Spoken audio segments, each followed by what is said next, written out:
자, 4과 우리 계속해서 부활 부분 넘어가서 보도록 하겠습니다. 고난 받으시고 끝난 게 아니죠. 계속해서 하나님의 역사 구원 사역은 이어집니다. 부활인데요. 우리가 생각해 보면 무엇을 불쌍하게 여기고 있나를 좀 생각해 보게 됐어요. 여러분 혹시 유재석을 보며 불쌍하다 느끼신 적 있나요? 이재용 회장을 보며 불쌍하다 느끼신 적 있나요? 스티븐 잡스를 보면서 불쌍하다 생각하신 적 있나요? 이 공통적인 면이 뭘까요? 지금 제가 다 돈이 많은 사람들, 유명한 사람들 얘기했어요. 우리는 그들을 보면서 불쌍하다고 생각하기를 잘 하지 않아요. 왜? 돈이 있으니까. 오히려 내 모습은 좀 불쌍한 것 같고, 가난한 것 같고, 모자란 것 같고, 부족한 것 같고. 제가 일본 선교를 계속 좀 말씀드리게 되는데, 일본 선교를 지난번에 갔다 왔었을 때 저희 교회가 아닌 그 다른 교회 청년들과 같이 갔거든요. 사역자들이랑 청년들이랑. 대부분의 고백이 이거였어요. 일본을 수없이 왔다 갔다 했는데 선교지로 생각해 본 적이 단 한 번도 없었던 것 같아요. 이랬어요. 왜? 일본은 경제 대국이잖아요. 잘 살잖아요. 우리가 누리러, 먹으러, 보러, 관광으로 많이 가잖아요. 우리가 생각하는 선교는 보통 어디요? 필리핀, 케냐, 뭐 태국, 인도네시아 이런 데잖아요. 우리보다 좀 못 사는 가난한 어려운 나라. 그곳이 선교지라고 생각을 하는 거죠. 반면에 우리보다 잘 사는 유럽, 미국 또는 어떤 일본 이런 곳들을 우리는 선교지로 잘 생각하지 않아요. 왜 그럴까요? 잘 사니까. 우리 안에 자본주의의 세계관이 굉장히 강하게 자리 잡혀 있는 거라고 할 수 있겠죠. 근데 사도 바울은 뭐라고 얘기하냐면 고린도전서 15장 19절 한번 같이 읽어볼까요? 19절 시작.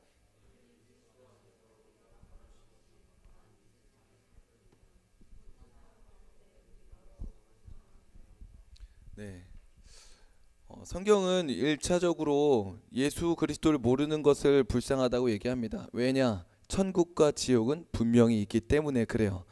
그 전부인 줄 알고 살지만 그것이 전부가 아니기 때문에 그렇습니다. 근데 더 불쌍한 게 있대요. 그게 누구래요? 부활이 있다고 믿는 우리에게 부활이 없으면 가장 불쌍한 거래요. 근데 이건 역설입니다. 이걸 결국은 뭐가 제일 중요하다는 거예요? 부활이 가장 중요한 핵심이다라고 말해주고 있는 겁니다. 그래서 오늘 좀 부활에 대해서 이어서 보게 될 텐데요. 2번으로 넘어가서 부활은 죽음을 다스리시는 하나님의 아들이에요. 느끼실지 모르겠지만 계속 반복되고 있습니다. 자, 부활이 뭘까를 생각해 보면 소생과 달라요. 여기 적혀 있지만 소생은 다시 죽어요. 누구처럼? 나사로처럼. 근데 부활은요, 다시 죽지 않습니다. 누구처럼? 예수님처럼. 그래서 밑에 읽어보면요, 부활은 죽음을 이긴 사건이고 동시에 예수님은 죽음을 다스리는 통치자, 생사를 다스리는 하나님이라는 것이 증명되고 선포된 사건이다라는 거예요. 자, 보세요. 죽음의 권세 아래에 놓여 있다라고 하는 표현은 죽음이 사형을 선고했을 때 그거 아래서 굴복할 수밖에 없는 존재라는 거예요. 사형 선고가 떨어진 순간 그 죽음의 권세 아래 순종할 수밖에 없는 존재들이 죽음의 권세 아래에 있는 자들이겠죠. 근데 예수 그리스도는 그 죽음의 끝자락에서 뭐 하신 거예요? 뚫고 올라가신 거예요. 그 말은 죽음과 사망의 권세 아래에 있는 자가 아니라 다스리는 자라는 거예요. 할렐루야. 그 말은 뭐예요? 생명과 죽음의 주관자, 통치자, 하나님이시다라는 게 선포된 게 바로 부활의 사건입니다. 그렇다면은 그는 또한 우리도 뭐 할 수 있는 거예요? 죄와 사망의 권세로부터 죽음과 심판으로부터 구원하실 수 있는 구원자라는 겁니다. 그게 B예요. 여러 가지 얘기를 했었죠. 죄가 없고 또 용서하실 수 있는 피해자의 자리에 계신 하나님, 그거 다 복합적으로 담고 있는 얘기입니다. 그리고 이제 C가 중요한데요. C는요, 선을 행할 능력을 갖게 합니다.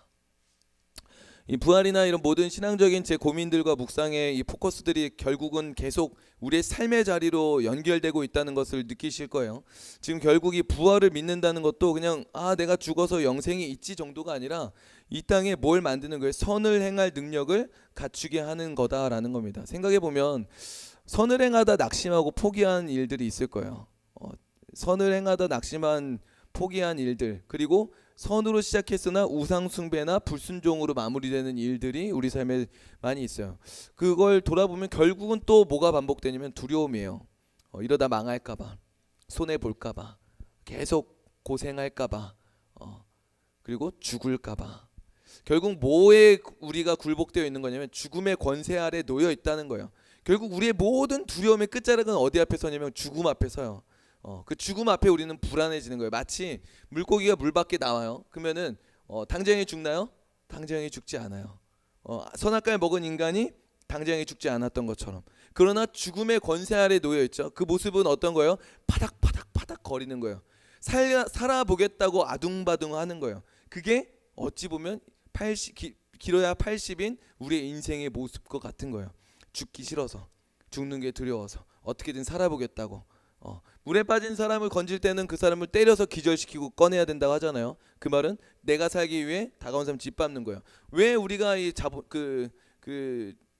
생존 경쟁 그 세계관 속에 살아갈까요? 내가 죽게 생겼으니까. 살아야겠다라는, 내가 죽기 두렵다라는 그 본능적인 의식이 뭐 하는 거예요? 저 사람을 도와주러 온 사람을 누르고 올라가는 거예요. 예수님을 왜 죽였을까요? 내가 죽겠다라는 생각이 드니까 그를 죽여버리는 거예요. 이게 인간이 죽음 앞에 놓여진 모습인 거죠. 근데 어떻게 우리가 다시 선을 행하는 능력으로 넘어갈 수 있냐? 부활이 바로 그 능력이 된다라는 것입니다. 그래서 Q로 넘어가면, Q 두 번째로 가면, 부활이 선을 행할 능력이 되는 이유는 첫 번째, 하나님과 영원하고 친밀한 관계로의 부활이기 때문에 그래요. 무슨 말이냐면 예를 들어 볼게요. 죽지 않아요. 내가 이제 예를 들어 죽지 않는다라고 했을 때 모든 사람이 선을 행할까요? 그렇지 않거든요. 죽지 않는다고 하면은 보통 어디로 갈까요? 막무가내로 가요. 두려움에서 벗어났기 때문에. 그러니까 우리가 늘 계속 강조하지만 하나님과의 관계가 빠진 상태에서의 영생은 이 천국의 영생이 아니라 지옥의 영생과 같을 수 있다는 걸 우리는 예측할 수가 있는 거예요. 죽음에서 자유케 돼서 죽지 않는 상태가 됐다. 그러면 사람들이 엄청난 일들 하겠죠. 선한 일들을 할까요? 많지 않을 거예요. 내 맘대로 하는 일들이. 죽는 게 두렵지 않은 사람은 무서울 게 없다 하면서 이제 막 하는 표현들이 있잖아요. 그런 표현처럼 막무가내로 나갈 거예요. 그러나 이 부활은 어떤 부활이에요? 하나님과 영원한 친밀한 관계에 들어가는 부활이에요. 그렇기 때문에 아버지와의 관계 때 얘기했잖아요. 뭐였어요? 아버지를 기뻐하고, 아버지의 칭찬을 즐거워하고, 아버지와 함께하는 시간을 기뻐하는 그 상태가 영생인 거예요. 이걸 조금 더 얘기하면은, 하나님 나라 복음을 들었던 사람들은 기억할 수 있겠지만, 저는 영생을 이렇게 비유합니다. 죽음이 있기 전 영원한 종류의 삶. 따라해볼까요? 죽음이 있기 전 영원한 종류의 삶. 원래 영원했을 거예요. 원래 영원한 삶으로, 영원한 존재로 창조가 됐어요. 누구 안에서? 하나님 안에서. 그러나 이제 하나님과의 관계가 끊어집니다. 생명줄이 끊어졌어요. 하나님과 분리됐어요. 그러니까 어떻게 된 거예요? 물 밖에 나온 거예요. 죽게 생긴 거예요. 이게 죽음의 권세 아래 놓여져 있는 삶이에요. 내 마음대로 내가 주인이 되어 살아가는 거죠. 근데 다시 구원받는다는 건 다시 물속에 들어가듯 하나님 안에 거하는 거잖아요. 이게 죽음이 있기 전 영원한 종류의 삶, 이게 영생이에요. 하나님과 친밀했던, 하나님이 다스리시는, 하나님이 기뻐하시는, 하나님이 계획하셨던, 하나님 말씀하시니 보시기에 좋았던 그 모습의 상태가 영생인 거예요. 단순히 죽어서 영원히 죽지 않는다? 놀라운 사실은 지옥에서도 영원히 죽지 않아요. 지옥도 영생이에요. 어떤 영생이냐? 영원한 종류의 삶, 죽음이 있기 전 영원한 종류의 삶, 하나님과 친밀했던 삶. 이 부활이기 때문에 우리는 뭐 할 수 있어요? 선을 행할 수 있는 거예요. 단순히 영원히 살기 때문이 아니라 죽음에서 벗어나서, 죽음의 두려움에 벗어나서 마음껏 누구를 기뻐할 수 있는 거예요? 아버지를 기뻐할 수 있는 거예요. 아버지의 통치를 기뻐할 수 있는 거예요. 그러니까 우리가 선을 행할 용기가 생기고 선을 행할 힘과 능력을 얻게 되는 거죠. 물론 죽음이라고 하는 거는 여전히 이 땅을 살아가는 우리에게는 두렵고 무서운 일이에요. 그러나 우리가 이 사도신경을 통해 뭐라는 거냐면, 우리의 생각과 우리의 눈에 보이는 현상을 돌파해 보는 거예요. 믿음으로. 죽음을 두려워하지 않는 선언을 내리는 거예요. 선포를 내리는 거예요. 우리의 현실 앞에 계속 제가 아까도 얘기했지만 사단은 우리의 현실을 보게 만들어요. 내 수준을 보게 만들어요. 그래서 너는 아직 영생을 믿는 자의 모습이 아니야. 넌 죽기 싫어가지고, 너가 지는 게 싫어가지고, 너가 무너지는 게 싫어가지고, 네가 살아온 삶의 모습들을 어제만 봐도 너는 영생을 믿는 게 아니야. 막 정죄하고 막 판단하고 우리에게 막 스물스물 올라올 거예요. 그러나 우리는 사도신경을 통해 뭘 고백하는 거예요? 하나님이 허락하신 약속을, 전능하신 하나님이 이루실 약속을 우리는 믿는 거야. 할렐루야. 그게 사도신경의 고백에 담겨있는 능력인 거예요. 사도신경을 통해 우리는 뭘 고백하는 거예요? 부활의 하나님을 찬양하고 부활의 삶을 기뻐하는 거예요. 뭘로? 믿음으로. 믿음으로. 그래서 저는 찬양할 때 그런 걸 많이 강조해요. 상상하라고. 어제도 계속 하나님 음성 들을 때 상상하라는 표현을 했잖아요. 상상해야 돼요. 찬양의 가사가 고백될 때 그냥 무덤덤할 수가 없어요. 그러면은 시간을 다 낭비하는 거예요. 뭐 해야 되냐면 표정이 안 드러나더라도 내가 그 고백이 먼 미래에 이루어줄 게 아니라 지금 이 시간에 일어났다라고 했을 때 내 감정을 내가 경험해 보는 거예요. 여러분, 이게 믿음이에요. 일어날 때 그걸 맛보는 건 그때 가서 경험한 거고, 믿음은 미리 취하는 거예요. 미리 받는 거예요. 뭐가 필요할까요? 상상이 필요해요. 성경적 표현을 바꿔보면 꿈꿔야 돼요. 비전을 봐야 돼요. 예언을 하는 거예요. 아직 이루어지지 않았지만 그게 이루어졌다. 왜? 어떻게? 전능한 하나님이니까. 할렐루야. 그 하나님이 이루실 거니까. 할렐루야. 그걸 믿는다면 우리는 뭐 해야 되는 거예요? 상상의 나래를 펼쳐야 되는 거예요.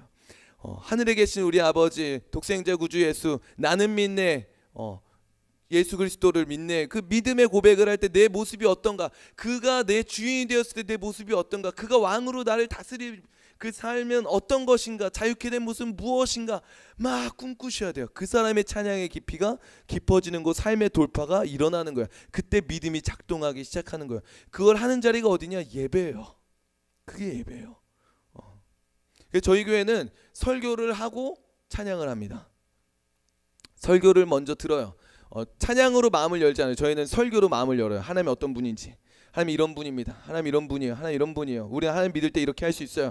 그리고 이제 성찬을 하고 찬양을 해요. 그러면 이제 들었던 설교들 있잖아요. 메시지도 있잖아요. 하나님 어떤 분인지 알잖아요. 찬양의 가사에 다 녹여가지고 고백해 보는 거예요. 하나님 그런 분입니다. 하나님 나에게 이런 분입니다. 하나님 내가 그 하나님 안에서 이렇게 자유합니다. 하나님 나는 기뻐합니다. 나는 결코 돌아서지 않을 겁니다. 하나님 일하십니다. 이걸 선포하는 거예요. 이게 뭐냐? 예배예요. 지식으로, 머리로 이해하고 정보를 얻은 것은 아직 예배가 시작된 게 아니에요. 내 예배가 시작되는 건 내 입술이 열려서 믿음의 고백이 시작될 때 예배가 시작되는 것입니다. 넘겨볼게요. 그래서 영광스러운 선을 행할 능력뿐만 아니라 더 나아가 영광스러운 삶을 살게 하는데, 어떤 목사님이 이런 설교 제목을 가졌더라고요. 고릴라는 다이어트를 하지 않습니다. 네. 고릴라 다이어트 하는 걸 본 적이 없죠. 동물들은 다이어트를 할까요? 어떤 동물도 다이어트를 하지 않습니다. 그렇죠? 아파서 안 먹는 것 외에는 미를 위해서, 아름다움을 위해서 뭐 수염을 깎는다거나 머리 뭘 바른다거나 살을 뺀다거나 운동을 한다거나 그러지 않아요. 오직 유일한 피조물 누구예요? 사람만이 다이어트를 해요. 많이 먹어서 다이어트를 한다는 거가 아니라 아름다움을 추구한다는 거예요. 그 아름다움을 성경적 용어로 바꿔볼까요? 영광인 거예요. 영광. 오늘날의 신앙을 잃어버린 이유가 무엇일까를 좀 묵상해 보게 됐어요. 왜 선을 행하지 못할까? 왜 하나님의 영광을 위해 살지 못할까? 어찌 보면 우리가 진짜 영광을 보지 못하기 때문일 수 있어요. 이 땅에서의 영광, 성공한 사람들, 잘 나가는 사람들, 인플루언서, 유명한 사람들, 좋은 차 끌고 좋은 집 살고 CF에서 보여주는 멋진 삶이라 하는 그거를 목표하기 때문에 우리는 진짜 영광스러운 삶을 살기보다는 그 영광스럽다 하는 그 삶을 추구하며 살아가죠. 근데 그 삶은 영광스러울까요? 영광스럽지 않아요. 내 걸 지켜야 되기 때문에 누군가를 짓밟아야 되고, 누군가를 죽여야 되고, 누군가를 외면해야 되고, 그 속에서 그것을 이루지 못한 나는 여전히 루저이고 그걸 갖춰야 되고, 갖추면 만족이 있을까요? 만족이 없어요. 밑 빠진 독에 물 붓는 것처럼 우린 또 공허해져요. 단적으로 청소년들이 얘기하면 이런 걸 많이 느끼는데, 핸드폰 바꾸면 행복할 것 같잖아요. 바꾸면 금방 익숙해져요.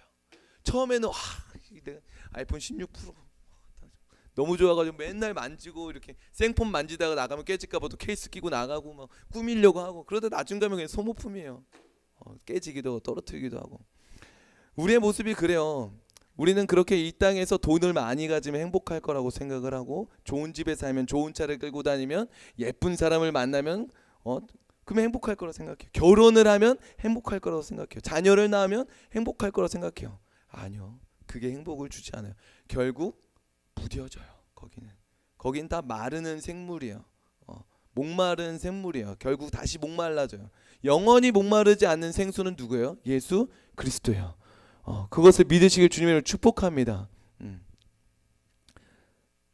그래서 우리가 이 땅의 삶의 영광을 넘어 진정한 영광을 바라보려면 부활하신 예수님의 모습을 바라볼 수 있어야 돼요. 그때 진짜 영원한 영광스러운 삶을 살게 될 것입니다. 그리고 예수님이 이제 부활하신 다음에 예수님이 그들 곁에 있어주면 좋은데 어떻게 하시죠? 다시 올라가세요. 그 장면을 사도행전 1장 3절과 9절 말씀을 한번 읽어보겠습니다. 그가 시작.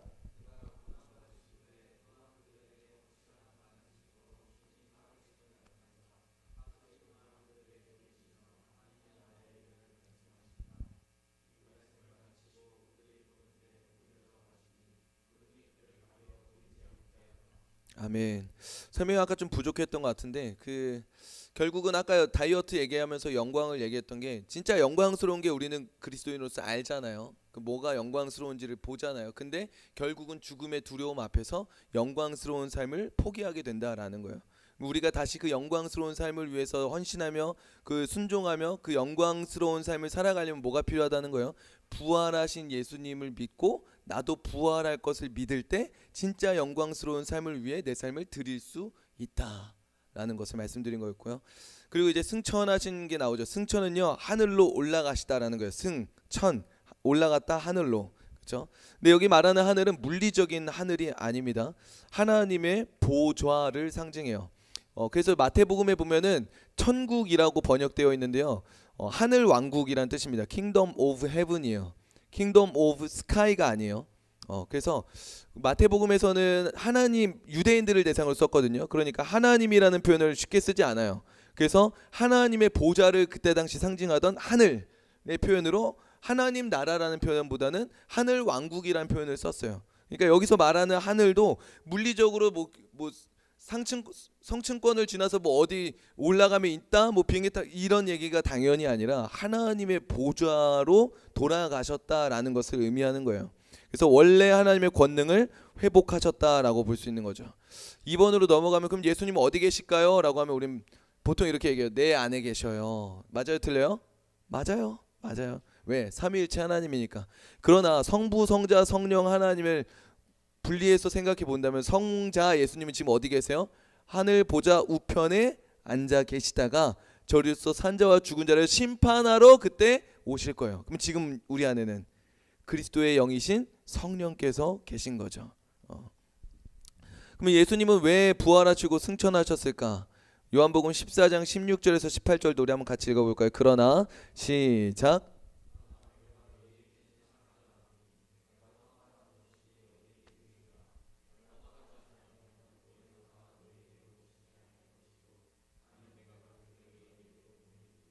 예수님이 승천하신 이유는 성령 하나님을 우리 안에 보내주시기 위함이에요. 그러면 성령 하나님을 왜 오셨냐? 승천하신 이유는 곧 성령님을 보내신 이유인 건데, A를 보면 원래 그 자리에 계셔야 할 분이었기 때문에 승천하셨어요. 원래 보좌로 돌아가신 거예요. 창조주 영광의 권능의 하나님 자리로 올라가신 거죠. 이건 뭘 말하는 거냐면, 원래 그런 분이셨는데 내려왔던 거다라는 걸 통해서 그의 겸손과 사랑을 표현해 주신 거예요. 두 번째는 거처를 준비하러 간다라고 예수님 요한복음 말씀하시거든요. 승천해서 위로 올라갔잖아요. 우리의 시선을 땅에 두지 않고 어디로 들게 하시는 거예요? 하늘로 시선을 올리게 하는 거예요. 우리가 돌아갈 본향이 있다라는 것을 기억하게 하시는 거죠. 그래서 우리가 이 땅을 살지만 이 땅이 전부가 아니다. 우리가 돌아갈 집이 있다, 본향이 있다. 그걸 기억할 수 있도록 하늘 보좌 우편에 돌아가셔서 우리의 시선을 땅에 두지 않고 하나님을 바라보며 그리스도를 기억하며 위를 볼 수 있도록 하나님이 올라가셨다라고 볼 수 있죠. 그 그다음에 C 넘어가 볼게요. 매달 수여식입니다. 매달 수여식. 매달 수여식. 우리 히브리서 10장 12절 13절 말씀 같이 읽어볼까요? 매달 수여식 12절 13절. 오직 시작.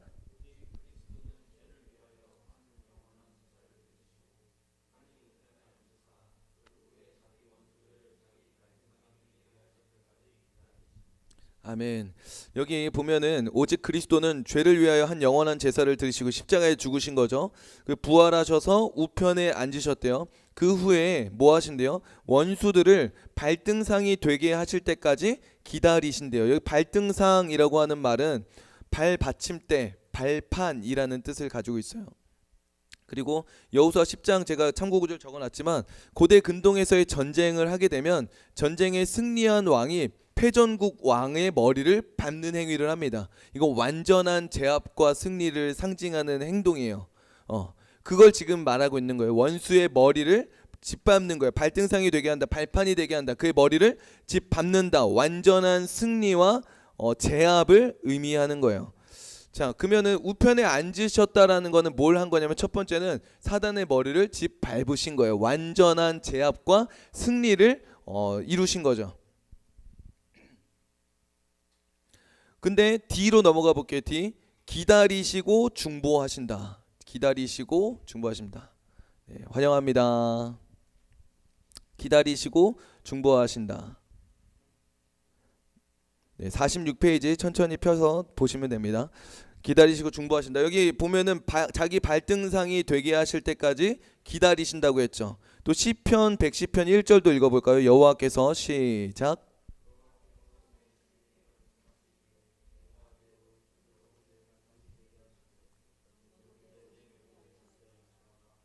시편에도 이 얘기가 나오는 거예요. 내가 네 원수들로 내 발판이 되게 하실 때까지.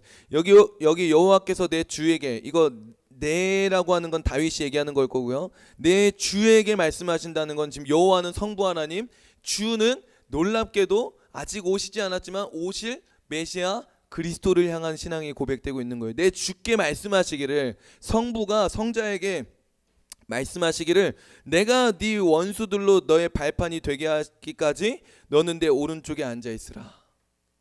이게 지금 기다리신다라는 표현과 그 발판이 되게 하시기까지라는 표현이 아직 완료되지 않은 과정을 의미하고 있잖아요. 좀 이상하지 않아요? 예수님 십자가에 죽으실 때 뭐라 하셨죠?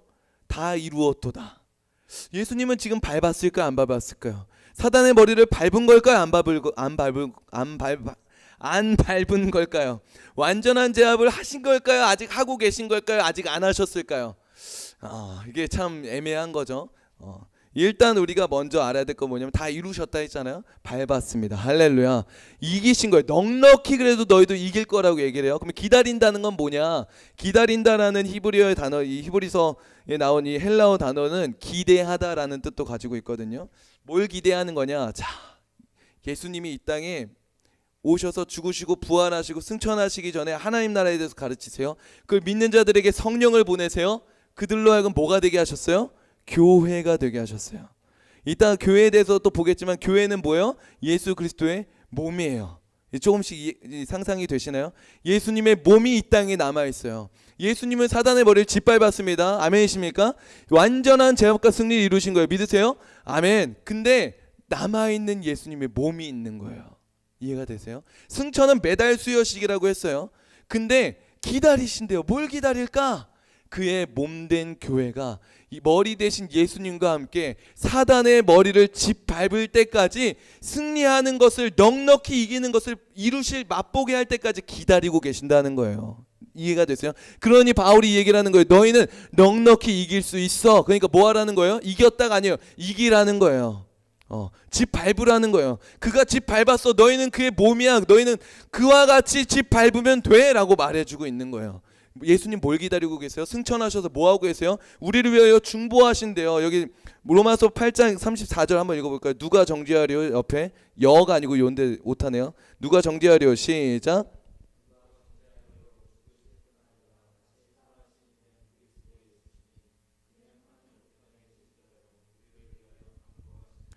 뭘 강구할까요? 수능 잘 보기를, 취직 잘하기를, 결혼 잘하기를, 아기 잘 낳기를 중보해 주실 거예요. 그러나 진짜 궁극적으로 그가 기대하시고 우리를 위해 중보하고 계신 건 그와 같이 그의 몸으로서 사단의 머리를 발등상이 되게 할 때까지, 발판이 될 때까지 패전국을 짓밟듯이 완전한 제압과 승리를 맛보고 누리는 승리자로 서게 될 것을 중보하고 기다리고 계신다라는 거예요. 기대하고 계신다라는 거예요. 그게 승천하신 예수님이 우리를 향해 중보하시는 내용인 거죠. 그래서 결국 부분 같이 읽어보겠습니다. 결국 시작.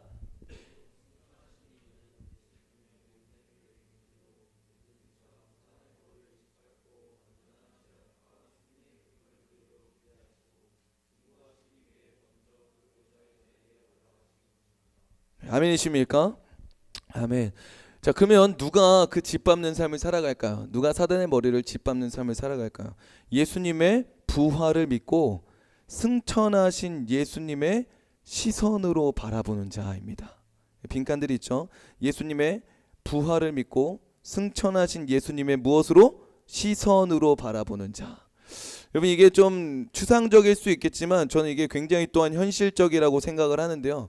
우리 앞에 장벽이 있어요. 예를 들어서 이제 우리 목사님도 결혼하셨지만 결혼이라고 하는 장벽이 있어요. 저는 장모님이 반대했거든요. 돈 많은 크리스찬을 만나라.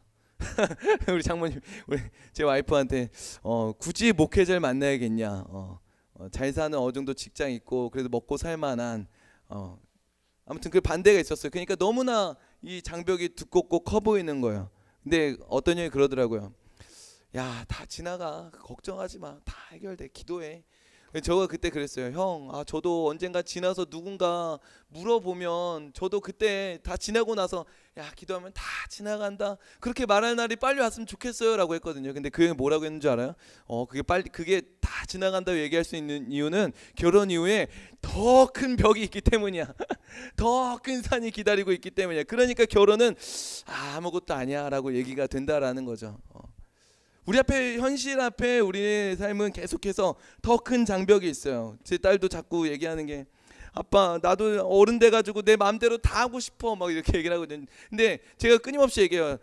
빛이야, 제 딸이 빛인데, 한빛인데, 빛이야, 어른이 될수록 할 수가 없어. 하고 싶은 걸 다 하는 게 아니야. 너가 제일 하고 싶은 거 다 한다. 어른은 그래서 어린아이로 돌아가고 싶어해 막 이렇게 얘기를 하는데, 계속해서 우리의 삶의 무거운 장벽들이 앞을 막고 있어요. 걸어갈수록, 넘어가면 넘어갈수록. 그러니까 끊임없이 두려워요. 그러나 뭐라고 얘기했어요? 사단의 머리를 짓밟는 건 어디서 바라보는 거예요? 부활하여 승천하신 예수님의 시선으로 바라보는 거예요. 상상하세요. 벽이 서 있어요. 위에서 바라보세요. 이건 벽이에요? 아니요, 선일 뿐이에요. 뭐 하면 돼요? 그냥 넘어가면 돼요. 어찌 보면 우리의 삶에 많은 문제는 그냥 넘어가면 되는 문제들이에요. 근데 이 장벽으로 보이니까 무서워서 벌벌 떨고 돌아갈 생각하고 피할 생각하고 다른 길을 찾아요. 두려워서. 그러나 우리가 부활하여 승천하신 예수 그리스도께서 계신 그 자리에서 바라본다면 이건 그냥 선이에요. 그냥 지나가지는 거예요. 넘어가면 되는 거예요. 할렐루야. 이 시선이 여러분들 안에 갖춰져야 된다는 거예요. 이게 훈련되어야 된다는 거예요. 이게 영적 전쟁인 거예요. 누가 그 길을 걸어가요? 누가 이 벽을 넘어서 사단의 머리를 짓밟고 온전한 승리, 여호와 니시, 여호와 깃발을 들 수 있어요? 승리의 깃발을 흔들 수 있어요? 부활하여 승천하신 예수님의 승리를 믿는 자, 완전히 제압하여 승리하신 예수님을 믿는 자, 사단의 머리를 짓밟아 발등상이 되게 하신 예수 그리스도를 믿는 자, 그 자가 그분의 시선으로 이 땅을 바라볼 때 모든 문제는 아무것도 아닌 게 되는 거예요. 두려움이 되지 않는 거예요. 넘어가면 되는 거예요. 승리하게 될 걸 기대하는 거예요. 오히려 이걸 넘어갔을 때 어떤 일들이 펼쳐질까 기대하게 되는 거예요. 하나님 무슨 일을 내 안에, 내 삶에 이루어 가실까를 기대하고 꿈꾸게 되는 거예요. 이게 승리를 믿는 자예요. 할렐루야. 그런 여러분들에게 소망하고 축복합니다. 제가 이전에 목회를 좀 반성하는 얘기를 좀 여기 적어놨는데요. 저는 제 이전의 목회는 계속해서 피하는 길들을 가르쳐준 것 같아요. 문제 앞에 만나면 이렇게 생각해봐, 이렇게 해봐, 이렇게 하면 문제가 넘어갈 수 있어, 이렇게 생각하면 이 문제가 이렇게 다르게 생각할 수 있어. 끊임없이 그런 것들에 대한 답을 찾아가 주면서 결국은 뭘 하려 했냐면 문제가 없게 만들어 주려 했었어요. 그리고 힘들 일이 없도록 도와주려 했었어요. 제가 막 대신 해주기도 하고. 근데 결국 문제는 해결되지 않더라고요. 해결됐는데 문제는 또 나타나더라고요. 그 문제들이 계속 반복되다가 어느 순간 그 도움을 준 저를 공격하고 탓하더라고요. 그때 저는 모든 목회를 다 포기하겠다고 내려놨었어요. 난 목회자 못하겠다. 사람이 무섭다. 이제 사람 얼굴도 못 마주치겠고 사람하고 관계도 못하겠다 하고 이제 사람을 다시 무서워하기 시작한 거예요. 대인기피증이 생긴 거죠. 근데 다시 제가 하나님 앞에 서서 훈련받고 걸어간 걸음을 보면 결국 하나님이 원하시는 건 우리가 문제를 지나가길 원하세요. 그래서 우리 앞에 삶의 문제가 끊임없이 나타나는데 하나님이 다 치워주지 않아요. 우리가 이겨나가길 원하세요. 왜? 뭐로? 무엇으로? 하나님을 신뢰하는 믿음으로. 할렐루야. 하나님은 하나님을 신뢰하는 자를 우리를 계속 부르고 계신 거예요. 근데 전 자꾸 그걸 막았어요. 그 고난의 자를 자꾸 꺼내줬어요. 특히 제 아내한테 또 많이 그랬던 것 같아요. 아내가 힘들고 어려우면 전 자꾸 그걸 다 해결해줘 버렸어요. 그가 하나님 앞에 다뤄줘야 될 일들이 있어야 될 텐데 그걸 못 보고 전 그걸 도와주는 게 책임이라 생각을 해서 다 해결해 주려고 그랬어요. 근데 해결이 돼야 안 돼요? 안 돼요. 도와주다가 저만 더 욕먹었어요. 저만 더 나쁜 놈이 되었어요. 하나님은 우리가 고난을 지나면서 뭘 원하시냐면 이 고난이 아니야. 고난 너머에 영광이 있어. 이것을 짓밟는 기쁨과 영광을 너가 맛보길 원해 라고 하나님 우리를 부르고 계신 거예요. 여러분 삶 속에 지금 고난의 자리에 있으신 분이 있습니까? 고난의 여정을 걷고 계신 분이 있습니까? 하나님 뭘 원하시는 거예요? 왜 여기서 날 안 건져주시는 거예요? 첫 번째, 이스라엘을 광야에서 이집트에서 출애굽, 출이집트 시킬 때 뭐하게 하셨어요? 이런 말씀하셨어요. 이들로 광야에서 나를 예배하게 하라. 하나님은 가나안 땅에서 예배하라 하지 않아요. 광야에서 예배하게 하세요. 그곳에서 예배하게 하세요. 그게 진짜 믿음이에요. 진짜 믿음이에요. 고난 중에 예배하는 게 진짜 믿음이에요. 하나님 그 믿음의 자리로 보내세요. 그리고 그 훈련이 끝날 때 어디로 들어가는 거예요? 가나안 땅에 들어가는 거예요. 그 영광의 자리에 사단의 머리를 짓밟는 매달 수여식에 우리를 함께 세우기를 원하시는 겁니다. 넘어가 볼게요. 2.5 재림입니다. 그럼에도 불구하고 우리는 그 시름 속에 계속 넘어져요. 넘어지는데 다시 일어설 수 있는 이유는 무엇이냐? 바로 재림하실 예수님에 대한 소망이 있기 때문에 그런 거예요. 요한복음 14장 3절, 사도행전 1장 11절 같이 읽어볼까요? 가서 시작.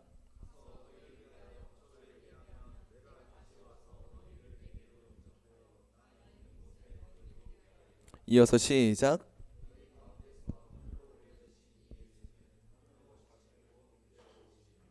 자, 재림이란 다시 오신다는 거예요. 약속을 이루러 다시 오신다라는 거예요. 그럼 재림의 목적은 뭐냐? 자, 초림이라고 하는 거는 처음에 오셨던 거예요. 그건 2000년 전에 이 땅에 오신 사건을 의미합니다. 2000년 전에 재림의 목적 심판. 초림 2000년 전에 이 땅에 오신 사건. 재림은요. 마지막 날에 다시 오시는 사건입니다. 그 목적은 무엇이냐? 심판하기 위해 오실 거예요. 디모데후서 4장 1절입니다. 쉬운 성경입니다. 같이 읽겠습니다. 나는 시작.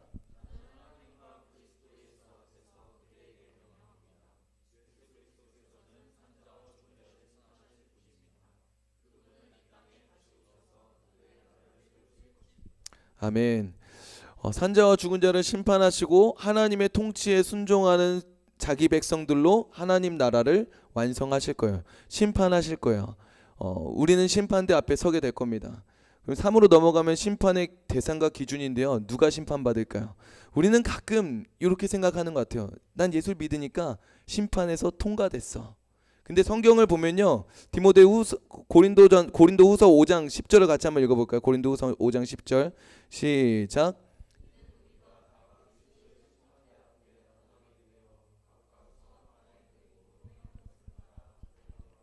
네, 아까 디모데후서 4장 1절도 다시 보면은 누가 심판받는데요? 산자와 죽은 자래요.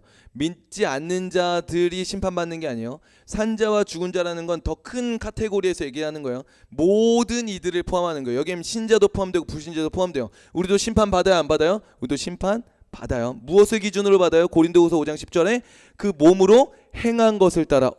이거 뭐죠, 하나님? 목사님 이게 무슨 말이죠? 이상하지 않아요? 믿음으로 구원받는 게 아니라 행함으로 심판을 받는다고? 그럼 우리도 행함으로 심판받나요? 네, 행함으로 심판받습니다. 이거 인정해야 돼요. 믿으십니까? 아멘, 아멘. 이거 믿어야 돼요. 이게 굉장히 중요한 부분이에요. 그러면 우리의 믿음은 뭘까? 그 믿음은 뭘까? 우리의 심판을 받아요. 그 받았지만 뭐 하게 되는 거예요? 패스 오버, 유월절 넘어가게 되는 거예요. 무엇으로? 예수님의 보혈로. 자, 이걸 생략하고 넘어가면 안 돼요. 우리는 심판을 받습니다. 자, 박수 한번 시작. 네, 우리는 행위대로 심판을 받아요. 그러면 당연히 어디 행일까요? 지옥 행이에요. 심판 받을 수밖에 없어요. 그러나 누구의 은혜로, 누구의 공로로? 예수님의 은혜로, 예수님의 공로로 우리는 넘어가게 되는 거예요. 이게 왜 중요하냐? 왜 우리가 심판 행위대로 심판받는 게 중요하냐? 오늘날에 제가 계속 강조하고 있는 이 시대 말세대의 특징 뭐였어요? 자기를 사랑하는 거라 그랬어요. 평가받는 걸 두려워해요. 누군가 나를 가르치려 드는 것도 힘들어요. 배우는 것조차 힘들어요. 그걸 너무나 잘하는 존재가 누군지 알아요? GPT예요. 뭐 하나만 딱 하면 훌륭한 생각입니다. 탁월한 판단이십니다. 놀라운 생각이십니다. 끊임없이 그 얘기를 해줘요. 정말 그 인간의 심리를 너무나 잘 파악하고 있는 거예요. 이 시대는 칭찬받기를 원해요. 반대로 얘기할까요? 평가받기를 굉장히 두려워요. 이따 나중에 좀 더 그 부분을 더 깊이 들어갈 거예요. 결국 자기 사랑이 강하고 판단받기를 힘들어하고, 그러니까 사람들과 관계는 아까 얘기했죠, 멀어지고 개인 중심적으로 고립되어 간다라고 얘기를 했어요. 시선이 두렵고 평가가 두렵고 상처가 두렵고, 그러니까 공동체도 떠나고 혼자 신앙생활 온라인으로 하고, 그것도 또 이따 뒤에서 또 성도의 교제에서 다루게 될 텐데, 이 재림의 이 심판의 이 메시지가 어떤 의미를 갖냐면 우리를 그 평가 앞에 자유케 해요. 놀라운 부분이에요. 우리를 어디다 딱 내려놓는 거예요? 빵점. 이해가 되세요? 우리는 빵점이에요. 그러니까 왜 실망받냐면 내가 괜찮은 사람인데 나를 무시한다고 생각이 드는 거예요. 내가 이런 대우를 받을 사람이 아닌데 나를 무시한다고 하니까 내 존재가 무시당하는 것 같고 내가 가치 없는 존재가 되는 것 같고, 그러니까 살고 싶어서 그런 얘기를 거부하는 거예요. 그런 평가를 외면하는 거예요. 그러나 우리가 정직하게 하나님 앞에 서면 우리는 몇 점짜리예요? 빵점이에요. 우리는 행위대로 심판을 받을 거예요. 미리 받았어요. 뭐예요? 지옥행이에요. 여기서 우리가 더 잘났다고 할 게 있어요? 없어요.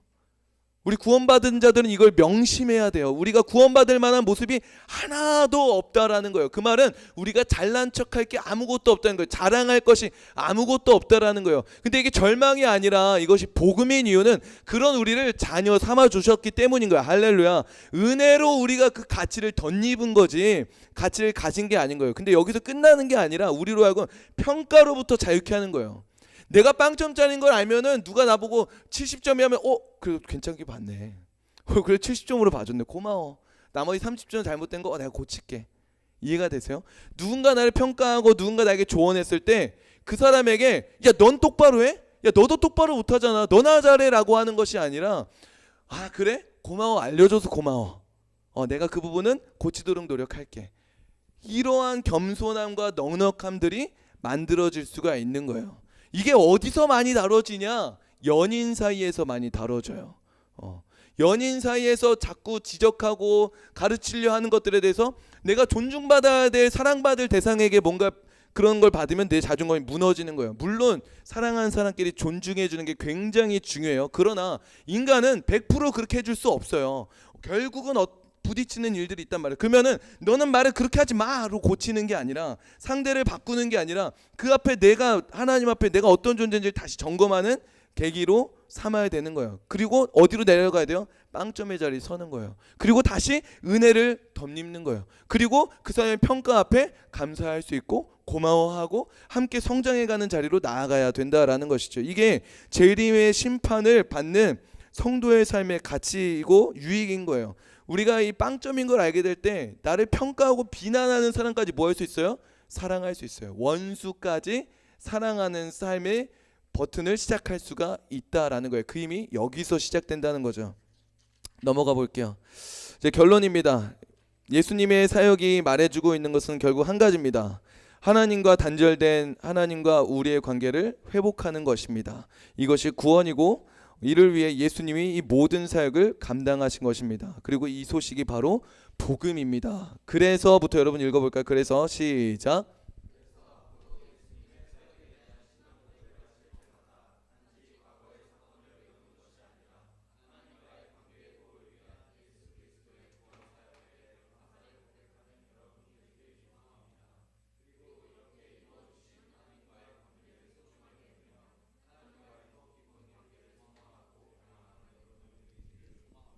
아멘. 여기까지 하고 잠깐 좀 피드백 좀 나눌게요. 둘씩 다시 좀 더 이야기하고 10분 뒤에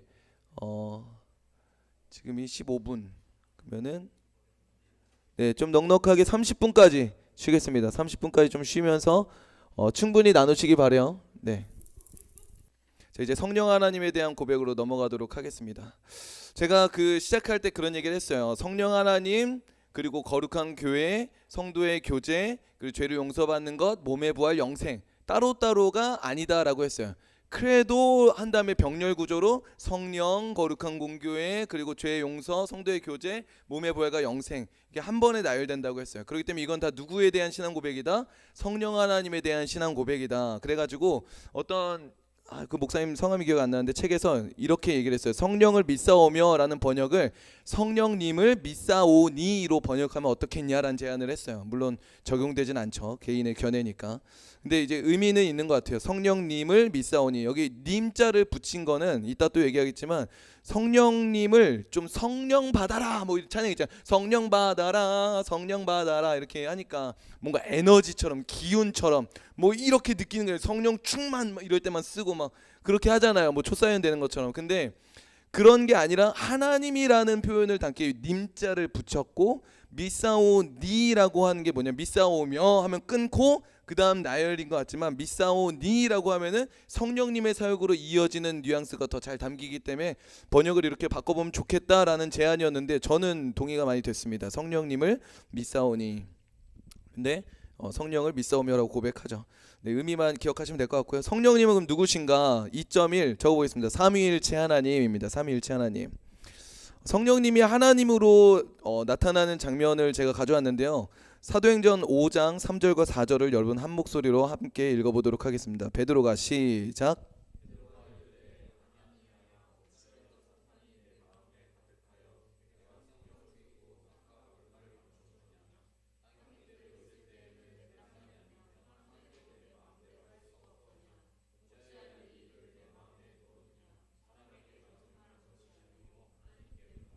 자, 3절 볼게요. 베드로가 이제 아나니아와 삽비라가 그 헌금을 가지고 이제 땅을 팔고 전부가 아닌데 전부인 것처럼 속였죠. 그러니까 3절에 뭐라고 해요? 네가 성령을 속이고 성령 동그라미 감추었느냐라고 하고서 이제 4절에 이어서 쭉 얘기하는 거예요. 네 마음대로 할 수가 없더냐? 어찌하여 네 마음에 이 일을 네 마음에 두었느냐? 너는 사람에게 거짓말한 것이 아니요 하나님께로다 동그라미. 성령님을 같은 이야기하면서 뭐라고 또 바꿔 얘기하는 거예요? 하나님이라고 얘기하는 거예요. 성령은 하나님이시다라는 거죠. 마태복음 28장 19절도 읽어보겠습니다. 그러므로 시작.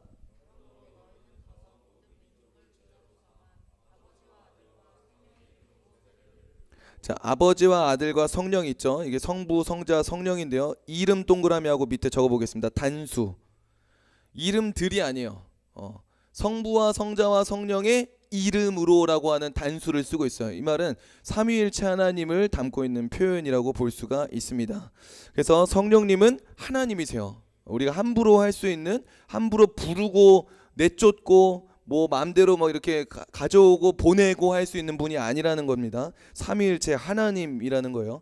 2.2는 인격적인 하나님이라는 것입니다.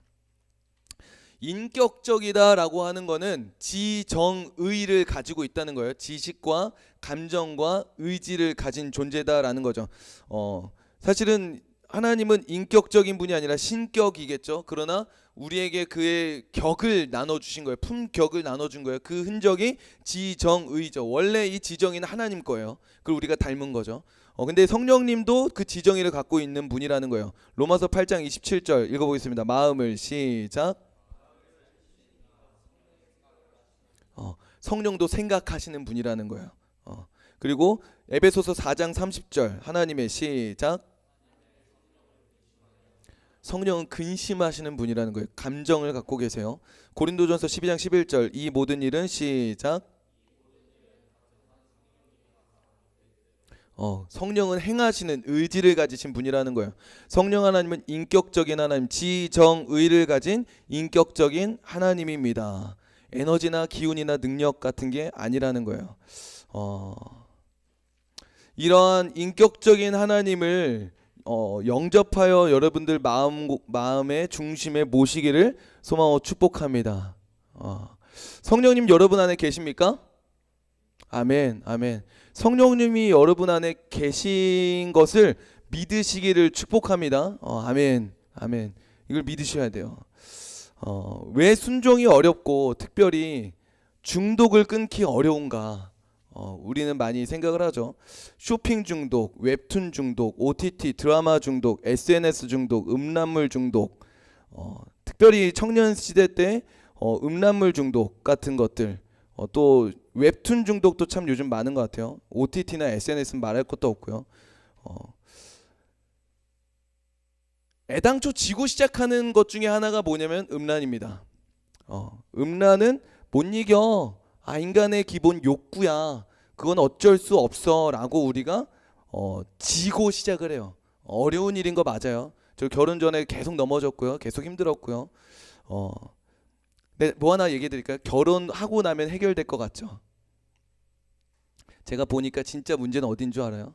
혼전 순결이 문제가 아니더라고요. 혼후 순결을 참 안 지켜요. 아세요? 못 지켜요. 정말 어려운 일이에요. 그래서 그걸로 인해 가정이 깨져요. 가정이 많이 무너집니다. 이게 굉장히 중요한 문제예요. 근데 우리가 이 음란이라고 하는 성적인 문제에 대해서 너무나 쉽게 패를 까고 시작을 해요.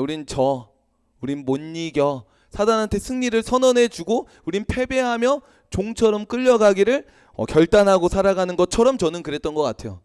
피하기에 급급한. 근데 유기성 목사님이 이런 도전을 하시더라고요. 전 좀 충격적이었는데 이렇게 얘기합니다.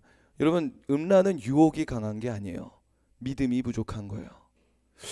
무슨 소리지? 근데 그분이 이렇게 얘기하시는 거예요. 여러분, 지금 음란물 보고 계신 분 있습니까? 지금 당당하게 여기서 음란물 꺼내서 볼 수 있는 분 있습니까? 없어요. 여러분, 이기고 있어요. 딱 선포해 주신 거예요. 생각해보면 우린 이기고 있어요. 아멘? 이기고 있습니다. 우리는 누구 앞에서? 사람들 앞에서. 왜? 부끄러우니까. 보고 있으니까. 누가 보니까. 우리는 함부로 하지 않아요. SNS, 핸드폰, 드라마 중독, 쇼핑 중독, 웹툰 중독 숨어서 해요. 안 볼 때예요. 남들 다 같이 있는 데서 잘 안 해요. 정말 중독이 심해지면 사람들 앞에서까지 나타나면 이제 그건 치료를 받아야겠죠. 심각한 중독에 들어간 거죠. 우린 이기고 있다는 거예요. 누구 앞에서? 사람들 시선 앞에서. 자, 근데 이제 유기성 목사님이 이렇게 도전한 겁니다. 여러분 안에 성령님이 계십니까? 살아 계십니까? 그분이 인격을 가지신 하나님이십니까? 라고 물어보는 거예요. 그분이 근심하시고 아파하시고 생각하시고 인도하시는 그 성령님이 하나님 맞으십니까? 그 하나님이 여러분 안에 계신 게 맞습니까? 그분을 보고 계신 게 맞습니까? 라고 도전하는 거예요. 유혹이 강한 게 아닙니다. 믿음이 부족한 겁니다. 이길 수 있다라는 거예요. 할렐루야. 우리가 지지 말자는 거예요. 히브리서에 보면 피 흘리기까지 싸우기를 포기하지 말자고 얘기하잖아요. 여러분, 이길 수 있어요. 지고 들어가시면 안 돼요. 선언하시고 선포하시기를 포기하지 않게 주님으로 축복합니다. 때가 차면 하나님이 또 자유를 주세요. 기쁨을 누릴 때를 주세요. 그렇기 때문에 여러분, 결코 이것이 고통과 고난과 불행과 저주가 아니에요. 아름다운 성을 하나님이 마음껏 누리게 하실 때가 있을 거예요. 그것을 당당히 누리게 될 때가 있을 거예요. 풍성하게 누리게 될 때가 있을 거예요. 그때까지 우리가 어떻게 인내하고 참을 수 있냐? 하나님의 시선 아래 놓이는 거예요. CCTV 보듯이 하나님이 날 보고 계신다. 그 하나님이 날 지켜보고 계신다. 그 우리가 친밀함 가운데 들어가야 되는 거야. 하나님과의 친밀한 교제 속에 있을 때 우리가 그분의 시선을 외면하지 않을 수 있어요. 그분의 음성을 외면하지 않을 수 있어요. 전 청년 때 많이 그랬던 것 같아요. 막 음란물이 생각나고 야한 생각나고 막 충동적인 욕구들이 일어날 때 생각을 덮어버려요. 그러면 첫 번째로 해야 될 게 뭐냐? 신앙 고백 사도신경의 두 번째 가치가 뭐였어요? 네 번째 가치가 믿음을 고백하게 한다 그랬잖아요. 입술을 열어야 돼요.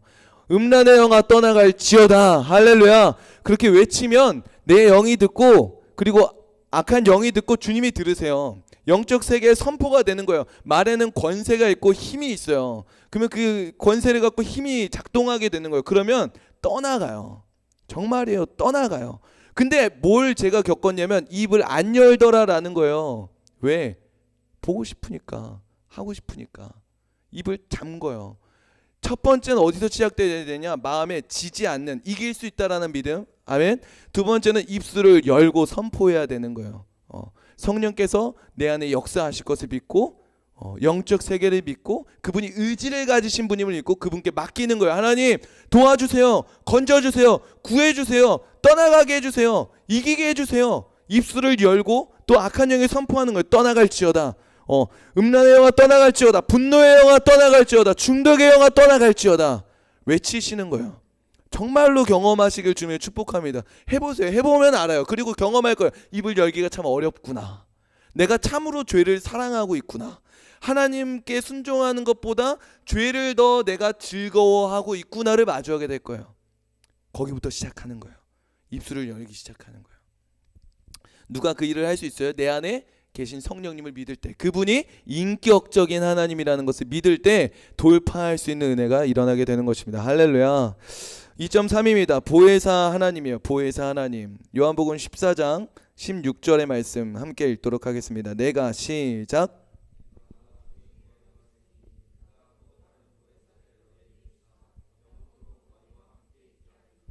아멘. 여기 보혜사라고 하는 건요, 지킬 보자에 은혜 해자에 스승사, 지키시고 은혜 베푸시고 가르치시는 성령님으로 우리가 이제 번역을 했습니다. 그러나 이 헬라어는 파라클레토스라고 해서 보냄받아 곁에 있다라는 뜻이에요.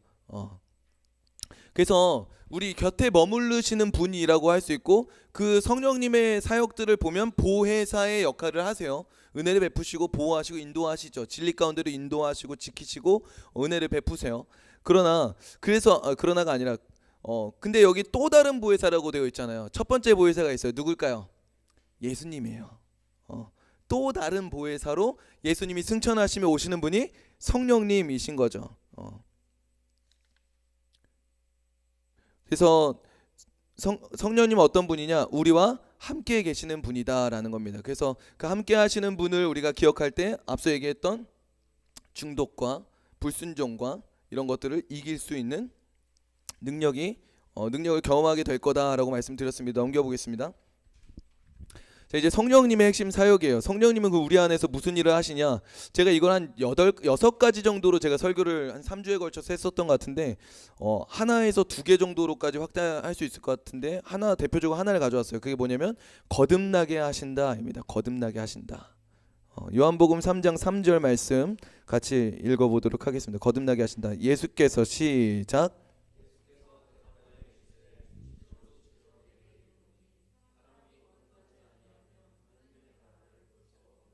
아멘. 거듭나다라고 한 단어가요. 영어로 하면 born again이라고 하는데 다시 태어난다라는 거죠. born again이라는 게. 근데 헬라어로 하면은 게네세 아노센이라고 되어 있는데 위로부터 태어나다라는 뜻을 갖고 있습니다. 이 위는 뭘 말할까요? 하나님을 의미해요. 그러니까 하나님으로부터 다시 태어난다라는 거예요.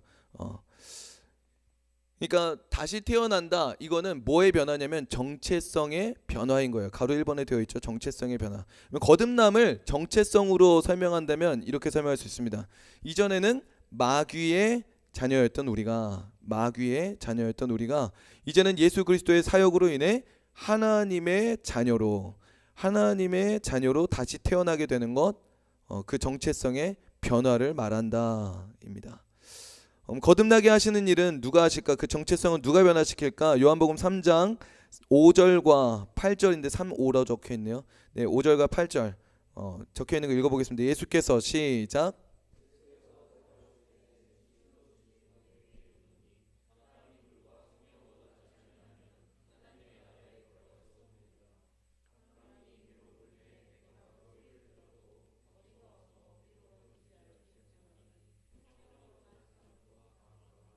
아멘. 거듭남은 물과 성령으로 나지 아니하면 들어갈 수 없대요. 그러니까 그 성령으로 나지 아니한다. 이게 거듭나지 아니하면 하나님 나라 들어갈 수 없다. 그러면 어떻게 거듭나냐? 바람이 임의로 부는 것처럼, 소리는 들어도 어디서 어디로 가는지 알지 못하는 것처럼 성령으로 난 사람, 거듭난 사람도 그러하다. 알 수 없다라는 거예요. 그러니까 목회자로서 가장 무력하게 느낄 때가 그럴 때예요. 분명히 그 베드 위에 환자가 누워 있어요. 그리고 수술 장갑까지 끼고 있어요. 근데 메스가 안 들려 있는 느낌. 수술을 할 수 없는 느낌. 거기서 참 무력감을 느낄 때가 좀 많았던 것 같아요. 예수님을 믿고 싶다고 찾아왔는데 아무리 설명을 해도, 아무리 이야기를 해도 안 믿는 거예요. 못 믿겠다는 거예요. 믿음이 안 생긴다는 거예요. 해줄 수 있는 게 없어요. 그래서 참 좌절을 했는데 나중에 지나고 보니까 바보 같았다라는 생각이 들어요. 내 손에 메스를 잡을 이유가 있어요, 없어요? 없어요. 성령이 일하세요. 그러면 난 뭘 하면 돼요? 메스를 잡고 내가 슉슉슉슉슉슉 이게 아니라 기도해 주는 거예요. 안수해 주는 거예요. 끝까지 성령이 일하실 때까지. 바람이 임의로 불잖아요. 임의로 분다는 거 언제 불지 모른다는 거예요. 안 불지만 안 불어서 안 불 거예요? 아니요. 언젠가 불 수 있는 거예요. 근데 지금 안 믿는다고 끝난 거예요? 끝난 게 아닌 거예요. 가능성이 있다면, 아직 끝나지 않았다면 우리는 계속 뭐 할 수 있는 거예요? 기도할 수 있는 거예요. 거듭남의 역사는 누가 하신다? 성령님이 하신다. 그렇기 때문에 이건 무엇이다? 은혜로 받은 선물이다 라고 성경은 이야기합니다. 그래서 우리는 뭐 할 수밖에 없어요? 온전히 성령님께 맡기고 의지할 수밖에 없는 거예요. 그러면 우리가 내가 거듭났는지 안 거듭났는지 어떻게 확인할 수 있냐? 내 정체성을 어떻게 확인할 수 있냐? 2로 넘어가는데요. 저는 이 표현이 좀 이해가 될지 모르겠지만 이렇게 한번 적어봤어요. 정체성은 명사와 동사가 아니다라고 생각합니다. 우리가 정체성을 명사에서 찾아요. 넌 누구니? 전 학생이요. 전 직장인이요. 전 목사요. 동사로 찾아요. 저는 공부를 합니다. 일을 하는 사람이에요. 사역을 하는 사람이에요. 예배하는 사람이에요. 동사로, 명사로 우리가 정체성을 찾아요. 근데 이러한 정체성은 우리의 진짜 정체성이 아니에요. 우리가 정체성이 창조론적인 신앙관에서는 어디서 나온다고요? 관계에서 나온다고 했어요. 존재에서부터 시작된다고 했어요. 그렇기 때문에 우리는 무엇을 해서 무엇이 돼서 정체성을 갖는 게 아니라 존재 자체로 정체성을 간다 했어요. 그게 뭐예요? 하나님의 형상, 하나님의 자녀. 그래서 정체성은 부모와의 관계로부터 주어지는 거예요. 내가 뭘 해서, 내가 뭘 이루어서, 어떤 직책을 가져서 내 정체성이 확인되면 안 돼요. 이게 어떤 걸 갖냐면 제 얘기로 한다면은 목사라고 하는 직책이 제 정체성으로 붙은 때가 있거든요. 그때 어떤 현상이 일어나느냐? 설교에 대한 안 좋은 피드백을 받잖아요. 내가 나쁜 사람이 된 것 같아요. 나를 싫어한다고 생각해요. 이해가 되세요? 설교에 대해서 아내가 피드백을 안 해주는 거예요. 별로 관심이 없는 거예요. 그러면은 아내가 나를 안 사랑한다고 생각하는 거예요. 성도들이 제 설교나 제 성경 공부에 반대되는 얘기를 했어요. 이 사람 날 반대하나? 이해가 되세요? 내 정체성이 거기랑 맞물려 버리니까 그 역할에서 제가 인정받지 못하고 그 역할에서 존중받지 못하면 내 존재가 무시당한다고 생각을 해버리게 되더라라는 거예요. 이게 정체성을 명사와 동사에서 찾았기 때문에 그렇습니다. 왜 그러냐? 대부분 부모의 평가로부터 정체성을 확인해 오는 것 같아요. 돌아보니까 우리가 심부름을 잘하면 뭐라고 칭찬받아요? 아우 착하다. 공부 성적 잘 받았어요. 아유 착하다. 청소 잘했어요. 아유 착하다. 내가 착하다라는 평가로 내 자존감이 세워지고 정체성이 내가 좋은 사람이구나라는 정체성을 어디서 받아요? 내가 뭔가를 잘 했을 때, 어디 뭔가를 이루었을 때, 반장이 됐을 때, 회장이 됐을 때, 성적을 잘 받았을 때 명사와 동사로 우리 정체성을 확인해 와요. 칭찬과 평가로. 그러다 보니까 이 나라는 자아와 평가가 딱 붙어버린 게 우리 같다는 생각이 들었어요. 뭐 다른 나라는 모르겠어요. 근데 그래서 B가 뭐냐면 토론 문화가 어렵다라는 생각이 좀 이어지게 됐어요. 우리나라는 토론을 참 못해요. 금방 격분해 버립니다. 그리고 인격적인 모독과 비난과 비판을 넘어 비난으로 가죠. 왜 그럴까 보면은 날 공격했다고 생각을 하는 거예요. 내 의견에 반대한 건데 날 반대했다고 생각하는 거예요. 의견은 다를 수 있잖아요. 의견의 다름을 인정할 수 있어야 되잖아요. 근데 그 의견에 반대한 것이 곧 나를 반대했다고 생각하고 분노하는 거예요. 왜 그럴까요? 나라는 정체성과 내가 가진 의견이 붙어버린 거예요. 그리고 그 의견에 대한 평가가 또한 나의 정체성을 부여하기 때문에 그 평가가 나를 무시하면 내가 안 좋은 사람이 되는 것 같아 버리는 거죠. 흔들려 버리게 되는 거예요. 토론 문화가 참 어렵다라고 생각이 들었습니다. 그러나 우리가 이걸 회복하려면 어디로 돌아가야 되냐?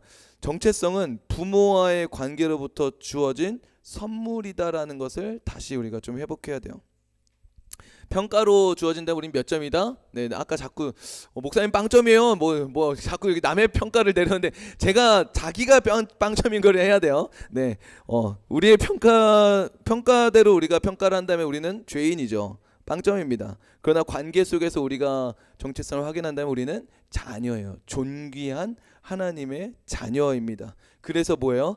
은혜인 거예요. 은혜. 이 정체성을 가져야 앞서서도 얘기했지만 사람들의 평가와 시선과 압박에서 벗어날 수가 있어요. 참된 내 모습과 자유를 누리고 맛볼 수가 있어요. 넘어가 볼게요. 근데 사단이 계속 무슨 짓을 하냐? 증명을 부추겨요. 마태복음 4장 3절과 6절 한번 읽어보겠습니다. 시작.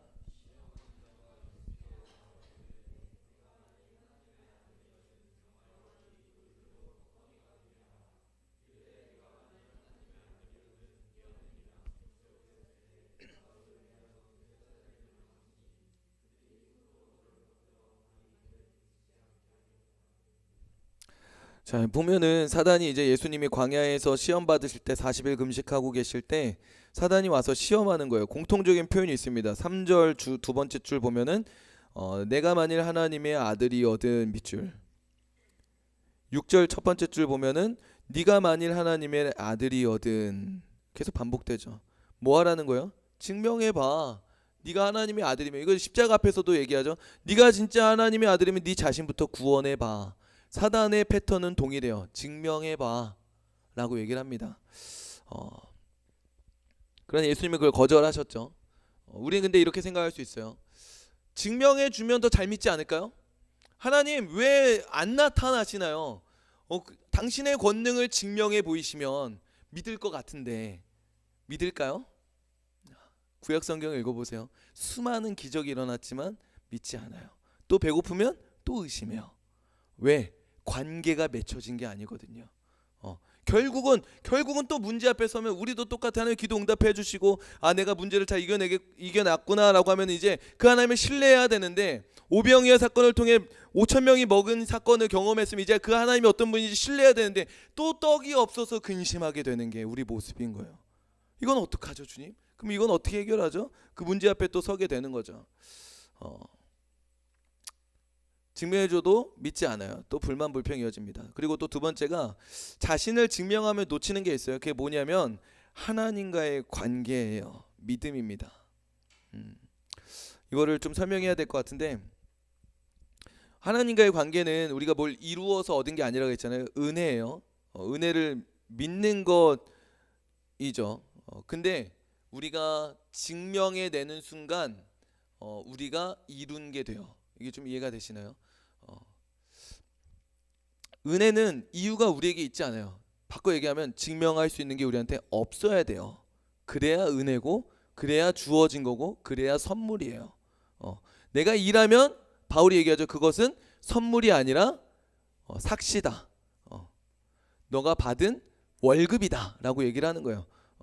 은혜는, 선물은 내가 일한 게 없는데 거저 받은 거예요. 그 말은 내가 증명할 게 있어요, 없어요? 없어요. 증명해 버리는 순간 하나님과의 관계는 끝나고 거래가 되는 거예요. 내가 이만큼 했으니 이만큼 얻은 것이 되는 거죠.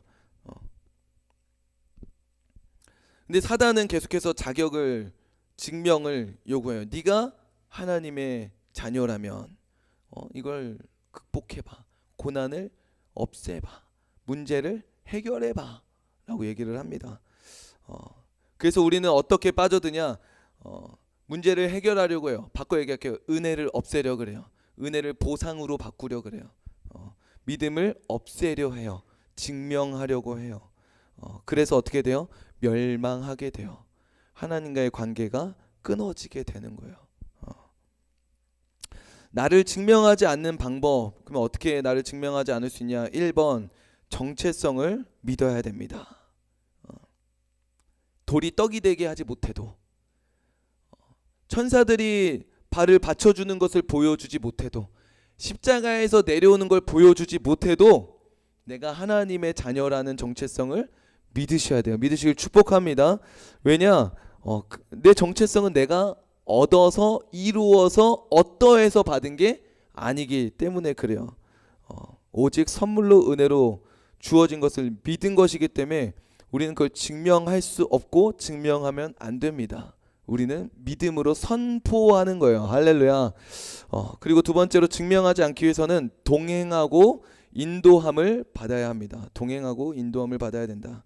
로마서 8장 14절의 말씀 우리 같이 한번 읽어볼까요? 무릇 시작.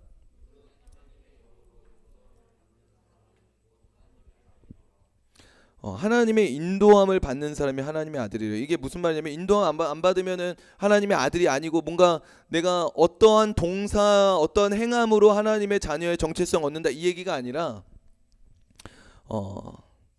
하나님과의 관계 속에서 우리가 하나님의 아들임을 확인해야 된다라는 거예요. 제가 아까 여기서도 잠깐 얘기했고 중간중간 좀 얘기하기도 했지만 하나님과의 관계 속에 있는 게 굉장히 중요해요. 그 관계 속에서 내 정체성을 확인을 해야 돼요. 수련회, 청년부 수련회의 단골 주제가 뭔지 아세요? 정체성이에요. 정체성. 단골 주제예요. 근데 정체성이 바뀔까요? 잘 바뀌는 걸 못 봤어요. 왜일까? 정체성을 명사로 제시받기 때문에 그래요. 너는 하나님의 자녀야. 여러분은 하나님의 자녀입니다. 명사로 어떤 문장으로 정보로 받아들여지니까 쓸 수가 없는 거예요. 어떻게 해야 되냐? 관계 속에서 느껴야 돼요. 무슨 말이냐? 좀 더 쉽게 얘기해 보면 교제해야 된다는 거예요. 연인 사이 교제해야 된다는 거예요. 그래서 어떤 간사님이 그런 얘기를 했어요. 이런 질문으로 이야기를 시작했는데 여러분 오늘 아침에 일어나서 무슨 옷 입을지 기도하셨습니까? 카톡 보낼 때 뭐라고 답장할지 성령님께 물어보셨습니까? 묻지 않았죠. 우리는 그냥 내가 하고 싶은 대로 했어요. 그러면 안 되냐? 그렇게 해도 돼요. 그러면서 이제 그분이 이런 얘기를 하셨어요. 어느 날 딸이 이제 아빠한테 와서 물어보더래요. 아빠 나 오늘 치마 입을까 바지 입을까 청바지 입을까? 딸 너는 오늘 날씨가 좋으니까 넌 다리가 예쁘니까 오늘 치마 입으면 예쁠 것 같아. 딸이 아빠한테 이걸 물어볼 이유가 있었냐라고 질문하시더라고요. 물어볼 이유가 있을까요? 없어요. 치마를 입으면 정답이고 청바지 입으면 오답이었을까요? 아니요. 왜 물어봤을까요? 물어본 의미는 뭘까요? 친밀함이에요. 안 친하면 물어볼까요? 간섭하지마 내가 뭘 입든 이렇게 나오겠죠. 신경 쓰지마 좀 내가 좀 내버려도 이렇게 제 얘기여서 그런가 아무튼 그렇게 되는 거예요. 친밀하면 어떻게 돼요? 아빠 나 뭐 입을까? 교제하는 거예요. 누군가는 여러분 짬뽕 먹든 짜장 먹든 여러분 버스 타든 택시 타든 상관없어요. 그러나 누군가는 기도하더라라는 거예요. 왜? 성령님과 교제하고 싶은 거예요. 잘못 하나도 물어보는 거예요. 그분과 실제 임재 연습 로렌스 형제의 하나님의 임재 연습이라는 책이 있잖아요. 그것처럼 하나님과 매 순간 대화하기를 힘써 보는 거예요. 노력하는 거예요. 순간순간마다. 그 가운데서 뭘 느끼는 거예요? 내가 그의 자녀다. 내가 그와 관계 속에 있다. 여기서 느껴야 되는 거예요. 이게 그 말이에요. 하나님의 영으로 인도함을 받는 사람은 하나님의 아들이다. 그걸 느끼게 된다는 거예요. 누가 하나님의 자녀의 정체성을 갖고 살아가느냐? 인도함 속에 있는 자라는 거예요. 아버지와 관계없이 살아가면 자녀의 정체성을 갖고 살지 않죠. 그 사람이 자신을 증명하지 않아요. 증명할 필요가 없어요. 증명됐잖아요. 성령님의 인도함을 받음으로 자녀가 됐잖아요. 증명하는 삶을 살지 않아요. 그럼 이제 뭘 해요? 증거하는 삶을 사는 거예요.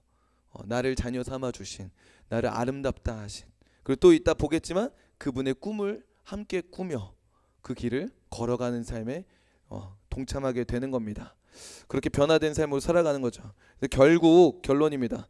누가 자녀의 정체성 위에 바로 있냐 하면 하나님과의 친밀한 사람입니다. 그리고 이를 위하여 성령님이 오신 겁니다. 그래서 너희에게 유익할 거라고 얘기하신 거예요. 우리 안에서 계속 역사하시잖아요. 누군가 어딘가에 가야지 만나는 분이 아니라 내 안에 들어오셔서 나와 친밀하게 나와 단둘이 교제하시겠다고 하시잖아요. 그게 그 의미인 거예요.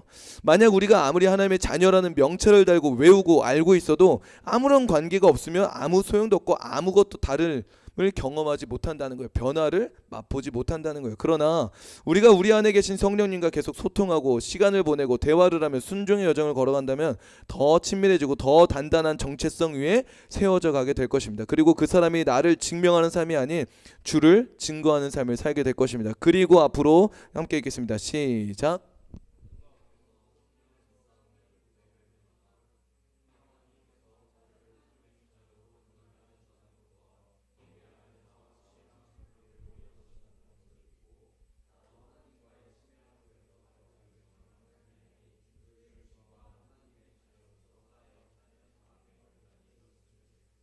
아멘. 넘어가서 이제 6과로 넘어가 보겠습니다.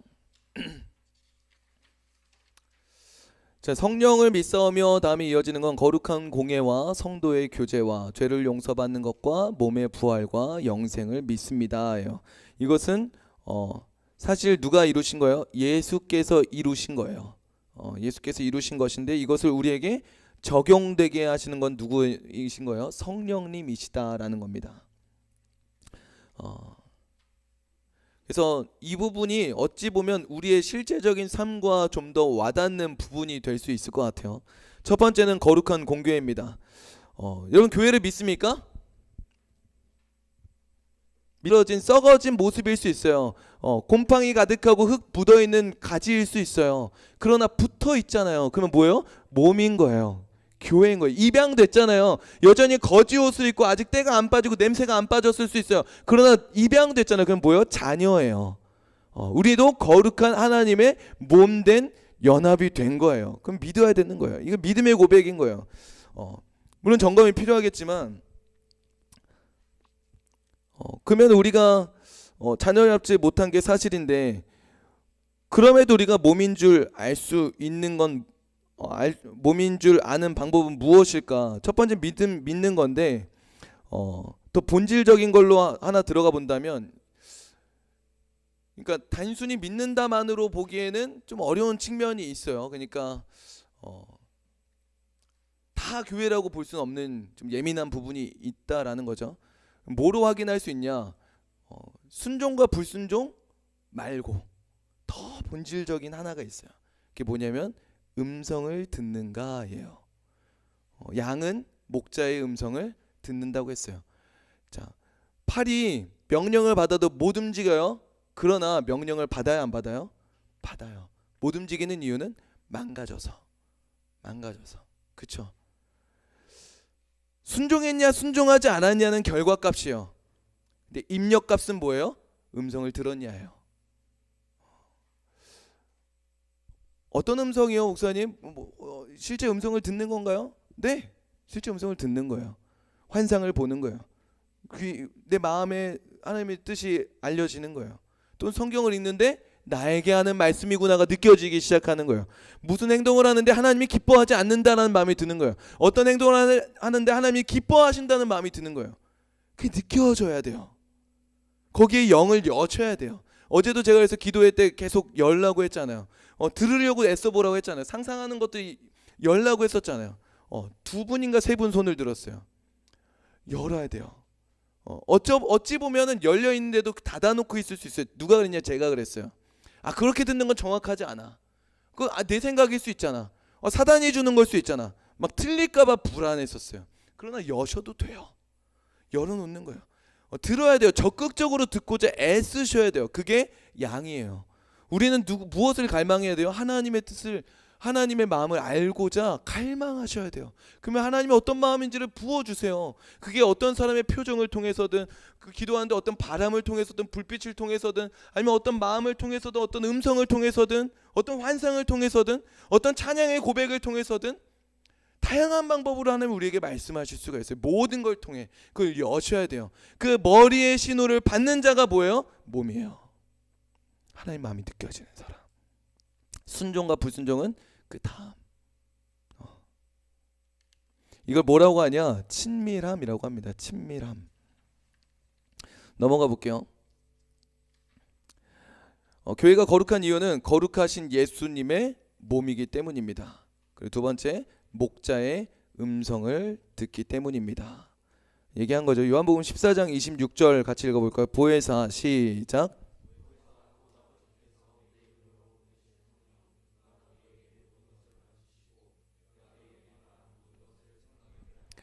아멘. 이거 아멘이십니까? 믿으시면 아멘. 아멘, 아멘. 여러분 생각 그건 제 생각 같은데요? 여러분 맞아요. 본문에 뭐라고 나왔어요? 생각나게 하신대요. 생각을 주실 분이 누구라는 거예요? 성령님이라는 거예요. 뭐가 교만일까요? 내가 생각해낸 건데요. 교만이에요. 생각 누가 주시는 거예요? 누가 줄 수 있는 거예요? 어디 문을 열어놔야 돼요? 성령이 주실 수 있다라는 거예요. 문을 활짝 열어놓으시길 주님을 축복합니다. 그래서 기도하는 거예요. 하나님 분별의 영을 주시옵소서. 사단이 주는 마음과 성령이 주는 마음 분별할 수 있게 하여 주옵소서. 어떻게 분별할 수 있냐? 첫 번째 말씀, 두 번째 하나님의 성품. 두 가지. 더 깊이는 저도 아직 그 깊이의 영성이 안 돼서 모르겠어요. 두 가지예요. 말씀과 성품이요. 하나님의 성품과 부합하는가. 그래서 말씀은 계속해서 통독하셔야 돼요. 말씀이 떠오를 수 있도록. 김남군 목사님, 마커스 김남군 목사님이 옛날 농담삼아 이렇게 재밌는 얘기했는데 하나님 말씀하시는데 하나님 저는 목사님 저는 태초에 하나님이 천지를 창조하시니라밖에 안 들려요. 네 머리에 그 말씀밖에 없으니까 말씀을 계속 집어넣으세요. 계속 읽으세요. 이해가 되든 안 되든 가까이 암송하세요. 이해되는 건 다음에 이해될 수가 있어요. 계속 집어넣으세요. 들으세요. 읽으세요. 그리고 외우세요. 노래하세요. 말씀 가까이 하세요. 그럼 성령께서 생각나게 하리라. 할렐루야. 말씀을 믿으시길 주님을 축복합니다. 그리고 그 음성에 순종하기 때문에 라는 거예요. 작은 것부터 순종해 보는 거예요. 아프리카 갈래 말래 요거 순종 어차피 못해요 아직. 근데 하나님이 잠깐 기도할래? 네 기도하고 가겠습니다. 잠깐 내 앞에 머무를래? 네 잠깐 머무르겠습니다. 아들아 사랑한다? 네 주님 저도 사랑합니다. 딸아 내가 너를 축복해? 주님 감사합니다. 사무엘아 엘리 제사장님 저 부르셨습니까? 가는 게 아니라 정연아 네 주님 부르셨어요. 저 여기 있어요. 말씀하세요. 가만히 머물러 보는 거예요. 이상한 거 같죠? 살아있는 신앙이에요. 이게 신앙이에요. 뭐가 신앙이겠어요? 정보 지식 알고 있으면 신앙이 아니에요. 이게 관계 속에 놓여 있는 삶의 신앙이에요. 그 삶을 살아가는 거예요. 그러다 보면은 어떻게 되냐? 점점 썩어 있는 존재에서 영양분을 받고 생기가 돌고 싹이 나고 열매를 맺게 되는 거예요. 누가 열매 맺을까요? 붙어 있어서 영양분을 하나 둘씩 빨아먹는 자예요. 성령이 주는 음성을 듣고 순종하는 자예요. 그가 자라가게 됩니다. 하나님이 우리에게 말씀하신 이유는 이거예요. 생기를 얻고 군대와 같이 일어나라. 할렐루야. 하나님 우리가 살아나길 원하세요. 생명이 되길 원하세요. 4번으로 넘어갑니다. 교회가 거룩하려면 누가 거룩한 교회로서 순종할 수 있냐? 똑같은 메커니즘으로 계속 반복하죠. 거룩하게 하신 것을 믿어야 되는 거예요. 보이는 현상, 들리는 소식, 넘어지는 내 모습 절망이에요. 거룩하지 않은 것 같아요. 포기하고 싶어요. 그게 정직한 것 같아요. 아니요, 그건 믿음이 없는 거예요. 뭘 믿어야 되는 거예요? 거룩하게 하셨다라는 것을 믿어야 되는 거예요. 애당초 빵점, 죄인, 거룩하지 않은 우리를 붙이신 거예요. 그 의지에는 뭐가 담겨 있는 거예요? 거룩하게 하겠다라는 거예요. 할렐루야. 빌립보서 1장 6절인가 9절에 너희 안에 착한 일을 시작하신 이가 누구예요? 하나님이에요. 예수님이에요. 하나님이죠. 그리스도 예수의 날까지 마지막 날까지 이루실 줄로 뭐를 시작하신 그 착한 일을 누가 시작하신 이가 언제까지? 마지막 날까지 이루실 줄로 확신하노라. 할렐루야. 따라해볼까요? 너희 안에 착한 일을 시작하신 이가 그리스도 예수의 날까지 이루실 줄로 확신하노라. 믿으시는 분은 아멘. 아멘 아멘. 그걸 믿는 거예요. 누가복음 18장 8절 한번 읽어볼까요? 내가 너희에게 시작.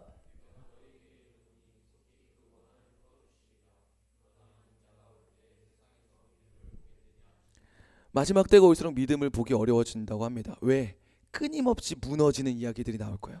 박해 속에 핍박 속에 무너지고 거룩과 멀어진 모습들의 성도들의 이야기, 교회들의 이야기가 끊임없이 쏟아질 거고 내 삶에도 나타날 거예요.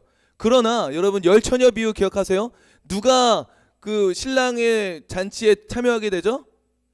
기름 준비된 자만 늘 헷갈려요. 자만이 돌릴 때 잔치 짤이 들어가는 기름 준비된 자예요. 놀라운 소식은 뭔지 알아요? 그 열처녀 중에 5처녀 기름 준비된 자 포함해서 10처녀 다 뭐 했는 줄 알아요? 다 자요. 다 잠들었어요.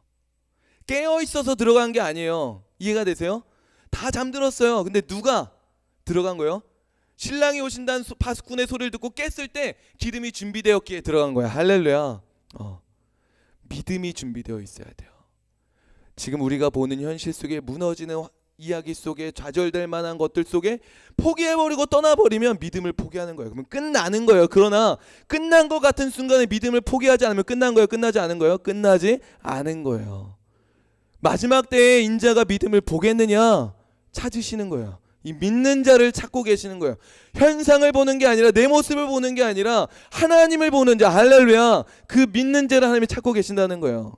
우리는 보이는 것을 믿는 자들이 아니라 보이지 않는 것을 바라보는 자들이다. 보이지 않는 것을, 보이지 않지만 거룩하게 하신 것을, 약속을 붙들고 거룩하게 된 것을 지키며 거룩을 향해 나아가기를 포기하지 않는다. 그게 온전한 믿음이다 라는 겁니다. 거룩한 교회를 믿습니다. 다음에 뭘까요? 거룩한 공교회라고 나와요. 공교회. 이게 옛날에 개역 한글 때는 거룩한 공회화라고 해요. 공회. 그래서 이거를 마치 사내들인 공회처럼, 공의회처럼 어떤 모임으로 공동의회처럼 생각하는 사람들이 있는데 사실 이게 영어로 하면 캐톨릭 철치예요. 그래서 이거를 또 오해합니다. 뭐야, 가톨릭? 천주교? 이렇게 생각을 하는 거예요. 근데 여기 캐톨릭이라고 하는 거는 보편적인, 우주적인 이란 뜻이에요. 어떤 번역은 유니버셜 철치라고도 번역을 해요. 이거는 천주교를 얘기하는 게 아니에요. 가톨릭 교회를 얘기하는 게 아니에요. 로마 가톨릭이 아니에요. 보편적인이라는 단어예요. 그러니까 이게 뭘 말하는 거냐면 거룩한 공교회라고 하는, 우리가 믿는 그 공교회는 어떤 거냐면 로컬 철치가 아니에요. 이런 망원제일교회, 더센트교회 이런 지역 교회들이 아니라 공교회라고 하는 유니버셜 캐톨릭 철치라고 하는 거는 모든 시대와 세대와 민족과 인종을 뛰어넘어 과거부터 미래까지 모든 시대와 세대 속에서 예수 그리스도를 머리로 고백하는 참된 신자들의 공동체. 이해가 되세요? 이게 유니버셜 철치예요. 이게 캐톨릭 철치예요. 이게 공교회예요. 이거를 믿습니다라고 고백하는 거야. 할렐루야. 이게 어떤 의미가 있냐면 저는 이게 굉장히 가슴 뛰는 부분인데, 이 공교회까지 하고 이제 마칠 거거든요. 공교회를 믿는다라고 하는 건요, 첫 번째는 내가 속한 교회만이 교회가 아니다. 나만, 우리 교회만 교회, 이게 이단성을 가진 첫 번째예요. 두 번째, 나도 공교회의 일부임을 믿는 거예요. 그러니까 내 교회만 성장하는 것이 되어서는 안 되는 거예요. 다른 교회 도와주느라 우리 성장이 방해가 된다? 네, 진화론적인 신앙관. 저기 질문에도 또 성장은 나쁜 건가요? 네, 이따가 또 얘기해 보도록 할게요. 여튼 공교회의 일부로서 함께 걸어가야 될 존재를 우리가 바라봐야 된다라는 거예요. 세 번째가 제일 중요해요. 마지막 날 완성될 교회를 믿는다라는 겁니다. 마지막 날 완성될 교회, 마지막 날에 완성될 교회. 이게 뭐냐? 모든 세대와, 적어볼게요. 모든 세대와 시대를 넘어 과거부터 현재 그리고 미래까지 예수님을 머리로 고백하는 예수님의 모든 몸된, 모든 참된 성도들을 포함한 교회를 믿는다라는 표현이에요.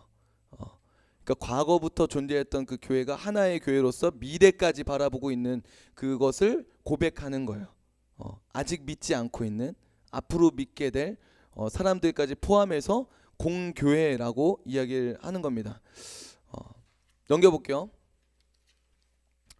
이 공교회에 대한 고백은요, 뭘 고백하는 거냐면 하나님의 꿈을 고백하는 거예요. 여러분, 하나님의 꿈이 뭘까요? 하나님의 꿈, 우리가 구원받는 거예요. 다시 말씀드릴게요. 내가 구원받는 게 아니에요. 우리가 구원받는 거예요. 이해가 되세요? 설명 계속 반복되어 왔죠.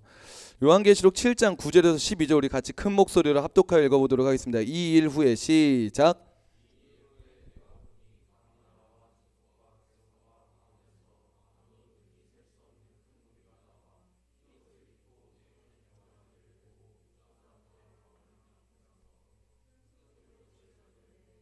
구원하심이 보좌에 앉으신 우리 하나님과 어린 양께 있도다 하니 모든 천사가 보좌와 장로들과 네 생물 주위에 서 있다가 보좌 앞에 엎드려 얼굴을 대고 하나님께 경배하여 이르되 아멘. 찬송과 영광과 지혜와 감사와 존귀와 권능과 힘이 우리 하나님께 세세토록 있을지어다. 아멘 하더라. 아멘.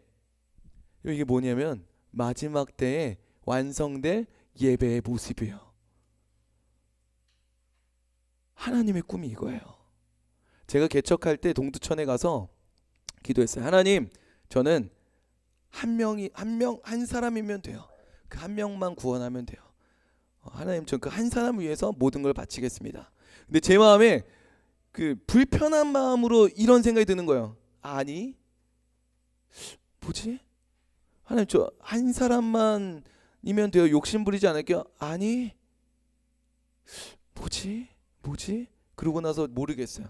그러다가 이제 제가 그 더센트 교회인데 더센트 컨퍼런스라고 있거든요. 인투미션이라는 선교단체와 윌러브와 그 뭐지? 까먹었네. 아무튼 세 단체가 연합해서 다음 세대 선교 동원하는 더센트 컨퍼런스라는 거를 해요. 거기 가서 이제 예배를 드리고 있는데 이 말씀을 그 선교사님이 얘기해 주시는 거예요. 이게 하나님의 꿈입니다라고 소개해 주는 거예요. 그때 알겠더라고요. 아, 한 명만 구원하는 게 하나님의 뜻이 아니구나. 한 명을 천하보다 귀하게 여기는 게 맞아요. 그러나 하나님의 꿈은 그 한 명 뭐라고요? 각 나라와 족속과 백성과 방언에서 아무도 능히 셀 수 없는 수많은 무리가 하나님께 돌아오기를 하나님은 꿈꾸고 계신다는 거예요. 할렐루야. 하나님의 목표는 거기 있다는 거예요. 제가 그때 깨달았어요. 아, 세계 선교가 비전이 되어야겠구나. 열방 선교가 비전이 되어야겠구나. 전 옛날에 열방 선교를 좀 별로 좀 안 좋아했었어요. 그제야 천국이 온다 뭐 이런 얘기하면서 빨리 전도해야 되는 게 그래야 천국이 오니까 이게 좀 이기적으로 느껴졌어요. 전 불신자였기 때문에 뭐야 빨리 헤쳐먹겠다는 거야 뭐 하는 거야 그게 좀 되게 불편했어요. 막 근데 다시 알았어요. 그 말씀이 다시 읽혔어요. 아, 왜 그제서야 끝날 그제서야 마지막 때가 온다고 했는지 알겠는 거예요. 그게 간절한 소망이었던 거예요. 하나님의 하루를 천년같이 천년을 하루같이 간절히 갈망하고 기다리고 꿈꾸고 바라보고 있는 그림이 이 그림인 거예요. 각 나라와 족속과 백성과 방언에서 수많은 무리가 하나님께 나와서 구원하심이 보좌 위에 앉으신 하나님과 어린 양께 있도다 하니까 내 주위에 있는 내 생물들과 보좌의 장로들과 함께 천사들이 아멘하며 화답하기 뭐라고요? 아멘. 찬송과 권능과 영광과 힘이 하나님께 있습니다. 할렐루야 아멘 하더라 라는 거예요. 모든 하나님의 백성들이 다 하나님 앞에 나와서 구원하신 하나님을 찬양하며 경배하는 그때를 하나님이 간절히 찾고 계신다라는 거예요. 이게 뭐냐? 공교회의 완성이에요. 공교회를 믿습니다라는 거는 이 하나님의 꿈을 믿습니다라는 거예요. 우리가 그 꿈을 믿는다는 건 그래도 심장을 걸고 그 일에 내 삶을 드리겠습니다라는 거예요. 그 영광스러운 일에 우리를 참여시켰다라는 거예요. 우리도 그 삶에 참여하여 그 영광스러운 삶을 보기 원한다라는 거예요. 이게 신앙 고백이에요. 이 찬양 전 좋아합니다. 구원하심이 같이 부를까요? 보좌에 앉으신 우리 하나님과 어린 양께 있도다. 구원하심이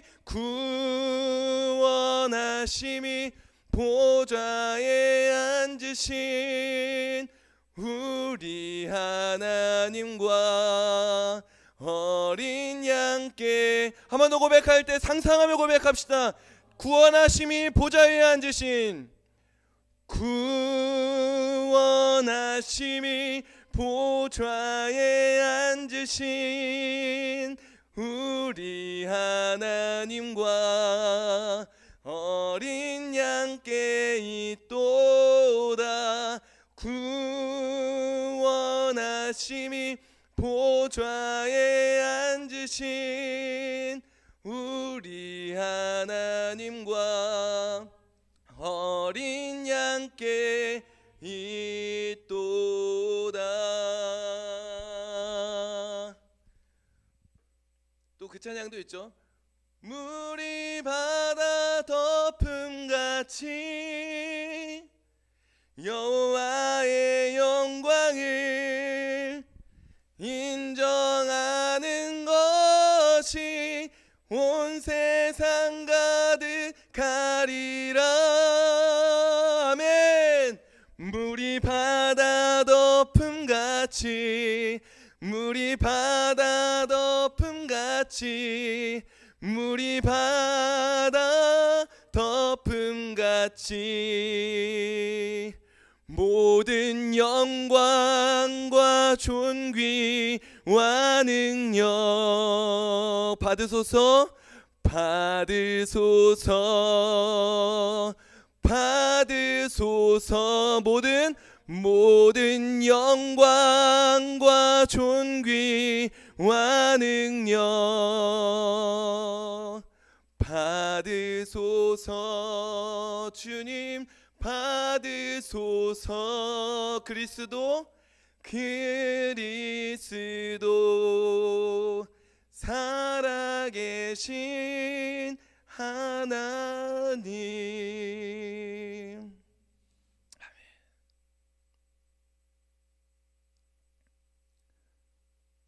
그 꿈이 하나님의 꿈이에요. 하나님은 그 꿈을 우리에게 나눠주시는 겁니다.